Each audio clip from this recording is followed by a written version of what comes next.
नमस्कार। चलिए जानते हैं देश और दुनिया की तमाम बड़ी खबरों को सिर्फ 5 मिनट्स में। लेकिन इससे पहले आप कहां से न्यूज़ देख रहे हैं हमें कमेंट्स में बताना बिल्कुल ना भूले, और आपने इस वीडियो को लाइक नहीं किया है तो लाइक करके चैनल को सब्सक्राइब करें। हाई कोर्ट को अपने न्यायिक अधिकारियों के लिए माता पिता की तरह काम करना चाहिए। सुप्रीम कोर्ट ने क्यों कहा ऐसा? सुप्रीम कोर्ट ने झारखंड हाई कोर्ट से कहा कि वह अपने न्यायिक अधिकारियों के लिए माता पिता की तरह काम करे। शीर्ष अदालत ने एक महिला न्यायिक अधिकारी को राहत देने का आदेश दिया है। महिला अधिकारी ने चाइल्ड केयर को लेकर उसके देखभाल के लिए अवकाश मांगा था, जिसे अस्वीकार कर दिया गया था। इसके बाद उनका तबादला दुमका कर दिया गया था।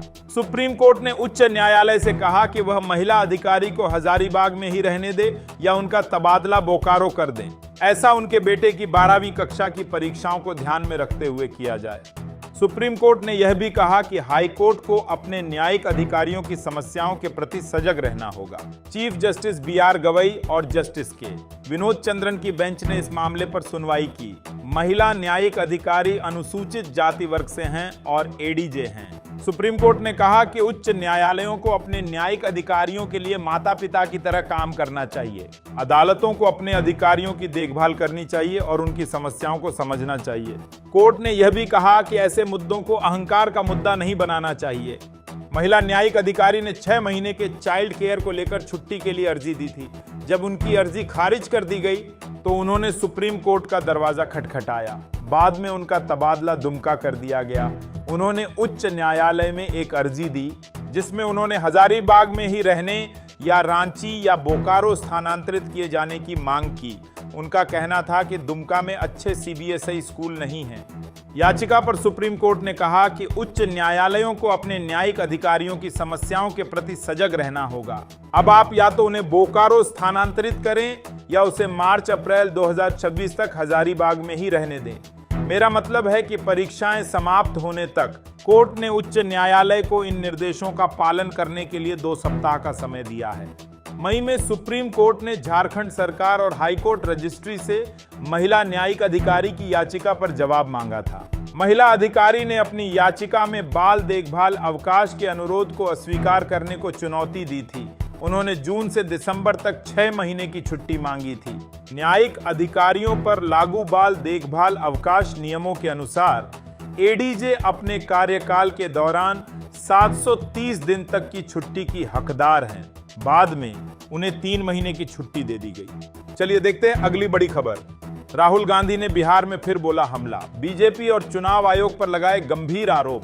कांग्रेस के पूर्व राष्ट्रीय अध्यक्ष सह लोकसभा में नेता प्रतिपक्ष राहुल गांधी तय समय पर गुरुवार को लखीसराय व मुंगेर पहुंचे। लखीसराय में बालगुदर स्थित हेलीपैड से वे गांधी मैदान पहुंचे और बिहार विधानसभा में नेता प्रतिपक्ष तेजस्वी प्रसाद यादव, भाकपा माले के दीपांकर भट्टाचार्य एवं कांग्रेस के प्रदेश अध्यक्ष राजेश राम के साथ वोटर अधिकार यात्रा पर निकल पड़े। पास में ही शहर स्थित बाजार समिति से उनकी यात्रा शुरू होनी थी। यहां काफी संख्या में कार्यकर्ताओं का हुजूम हाथ में पार्टी का झंडा लिए उनकी अगुवानी में खड़ा था। राहुल ने इस दौरान कहा कि बिहार में बदलाव का उत्साह दिख रहा है। कांग्रेस गरीबों की हकमारी नहीं होने देगी। लोकतंत्र में जो भी संवैधानिक अधिकार मिला हुआ है उसे छीनने की कोशिश करने वालों को बिहार से ही जवाब दिया जाएगा। देर शाम को मुंगेर के हेमजापुर में राहुल ने कहा कि भाजपा जदयू के लोग बिहार की जनता की आंखों में धूल झोंक रहे हैं। ये लोग वोट चोरी करके सत्ता पर काबिज हो रहे हैं। देश का चुनाव आयोग भी भाजपा को समर्थन कर रहा है। जनता सब कुछ अपनी आंखों से देख रही है। पिछले चुनाव में भी भाजपा ने वोट चोरी करके जीत हासिल की है। इस बार मामला पकड़ा गया है। अब जनता इसका जवाब देगी। धारावी की जमीनें अडानी और अंबानी को बेच दी गई। यह पूंजीपतियों और अरबपतियों की सरकार है। इससे पूर्व लखीसराय में यात्रा के दौरान राहुल व तेजस्वी ने कार्यकर्ताओं से संवाद भी किया। गांधी मैदान में राजद के MLC अजय कुमार सिंह से उन्होंने कहा कि इस बार बिहार में बदलाव के लिए एकजुट रहिए। राजद के पूर्व विधायक फुलेना सिंह, कांग्रेस के जिलाध्यक्ष अमरेश कुमार अनीश, महिला कांग्रेस की प्रदेश कार्यकारी अध्यक्ष डॉ कुमारी सोनी से संवाद करते हुए राहुल गांधी ने कहा कि सभी लोकतंत्र बचाने के लिए मुस्तैदी से काम करें। अपने क्षेत्र के एक एक मतदाता से मिलें और उनका नाम सूची में जुड़वाएं। भाजपा की चाल को कभी पूरी होने नहीं दिया जाएगा। आपका उत्साह और उमड़ी भीड़ बता रही है कि यहाँ के लोग वर्तमान सरकार से उब चुके हैं।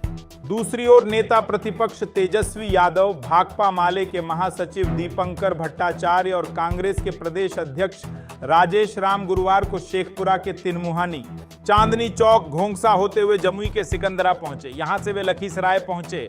तेजस्वी यादव और दीपंकर भट्टाचार्य ने कहा कि एसआईआर से बिहार की जनता परेशान है।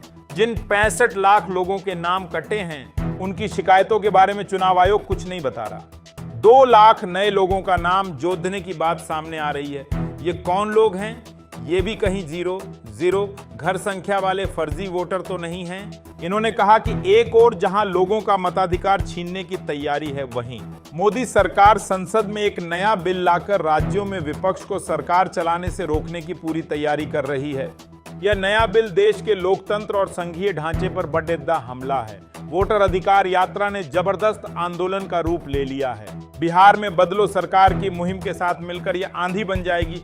कोई भी ताकत नीतीश भाजपा सरकार को बचा नहीं पाएगी। यात्रा में वीआईपी प्रमुख मुकेश सहनी, भाकपा माले नेता एवं एमएलसी और Akhil Bharatiya scheme workers federation के राष्ट्रीय महासचिव शशि यादव, भाकपा माले केंद्रीय कमेटी के सदस्य संतोष सहर, छात्र संगठन आइसा के बिहार राज्य उपाध्यक्ष दिव्यम और इंटरनेट मीडिया सेल के सदस्य प्रेमराज आनंद भी साथ थे।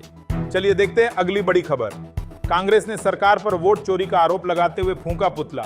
कांग्रेस ने वोट चोरी के आरोप में केंद्र और राज्य सरकार का पुतला फूंकते हुए निर्वाचन आयुक्त को बर्खास्त करने की मांग की। कार्यकर्ताओं ने कहा कि मतदाता सूची में धांधली कर भाजपा सरकार ने वोटों की चोरी की है। विपक्ष के नेता राहुल गांधी ने इसका पर्दाफाश किया है। प्रदेश में भी सरकार ने निर्वाचित सदस्यों को अगवा कर पंचायत चुनाव जीतने के लिए यही हथियार अपनाया। कांग्रेस कार्यकर्ताओं ने गांधी चौक में ब्लॉक अध्यक्ष चंचल चौहान के नेतृत्व में गांधी चौक में सरकार का पुतला दहन कर प्रदर्शन किया। कार्यकर्ताओं ने कहा कि भाजपा ने उत्तराखंड के साथ ही अन्य प्रदेशों में वोट की चोरी कर सत्ता हासिल की है। कर्नाटक, बिहार सहित अन्य राज्यों में मतदाता सूची में धांधली उजागर हुई है। इसके पीछे भाजपा सरकार का हाथ है।